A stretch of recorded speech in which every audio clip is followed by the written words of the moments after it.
పోటీ చేసిన సీట్లన్నింటిలో కూడా కూటమి ప్రభుత్వం విజయం సాధించడం జరిగింది. అద్భుతమైన విజయం, ఎక్కడ కని విని ఎరుగని విజయం. ఈ 6 నెలల్లో కూడా మీ అందరూ చూస్తూనే ఉన్నారు.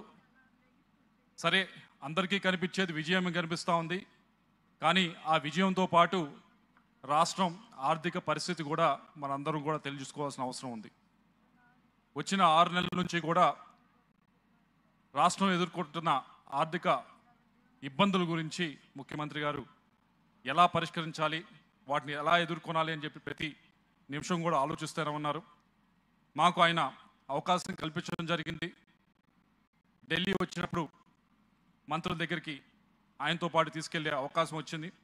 వెళ్ళిన ప్రతి దగ్గర కూడా మేము చూస్తూ ఉన్నాం.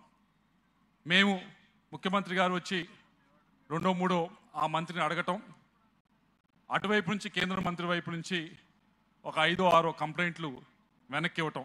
ఇదిగోండి మీ రాష్ట్రంలో ఇది సరిదిద్దండి, ఇది సరిదిద్దండి.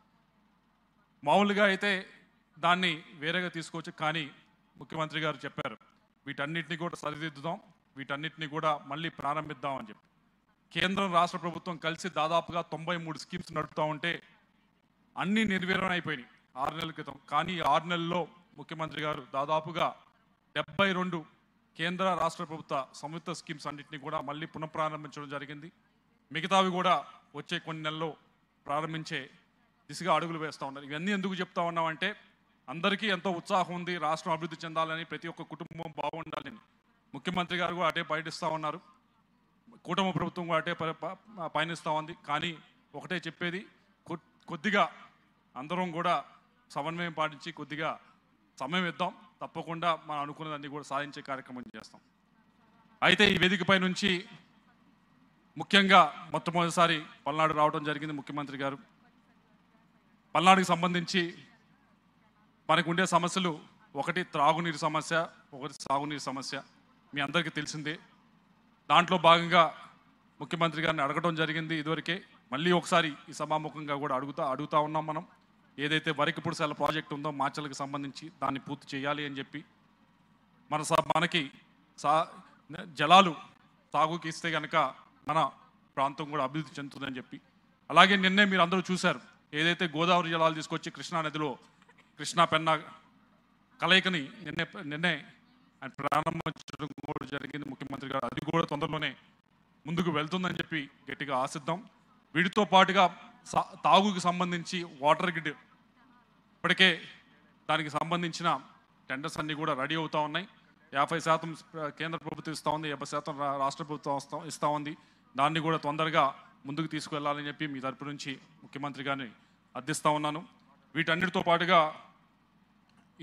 పాటుగా ఏదైతే మనకు సంబంధించి రైతులకు సంబంధించి మరీ ముఖ్యంగా ప్రతిసారి జనవరి, ఫిబ్రవరికి వచ్చినప్పుడు రైతులు అడుగుతూ ఉన్నారు, సార్ తైవాన్ స్ప్రేయర్లు కావాలి, పట్టాలు కావాలి.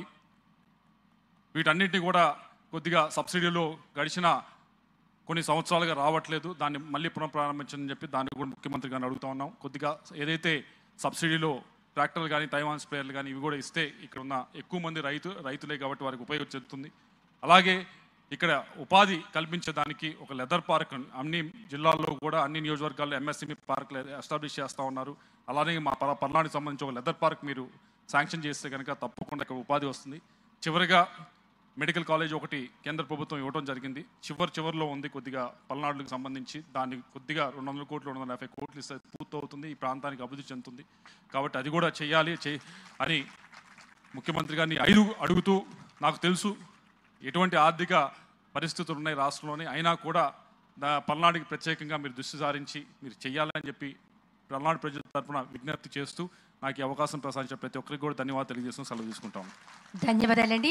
సమగ్ర పరిపాలనలో సరికొత్త మార్పులతో నెంబర్ 1 రాజధానిగా అమరావతిని నిర్మిస్తూ రైతుల సంక్షేమమే ప్రధానంగా, విద్య, వైద్య రంగాల్లో అభివృద్ధి ప్రధాన లక్ష్యంగా సమగ్ర గ్రామీణాభివృద్ధిని సాధించాలనే దృక్పథంతో ప్రతిష్టాత్మక ప్రాజెక్టులు ఎన్నో చేపడుతూ దూరదృష్టి, వ్యూహాత్మక నాయకత్వంతో ఉన్న ధీశాలి మన రాష్ట్ర ముఖ్యమంత్రి వర్యులు నారా చంద్రబాబు నాయుడు గారు. మరి ఇప్పుడే మనం చూసాం, అర్హులైనటువంటి పెన్షన్ లబ్ధిదారుల వారి ఇంటికి నేరుగా వెళ్ళి అందజేసి వారి యొక్క పిల్లల భవిష్యత్ కోసం మరి ఎలా పాటుపడతానని హామీ ఇచ్చారో మనమంతా చూసాం. ఇప్పుడు లబ్ధిదారులతో గౌరవ రాష్ట్ర ముఖ్యమంత్రి వర్యులు నారా చంద్రబాబు నాయుడు గారిని వారిని అడిగి తెలుసుకోవాల్సిందిగా కోరుతున్నాం.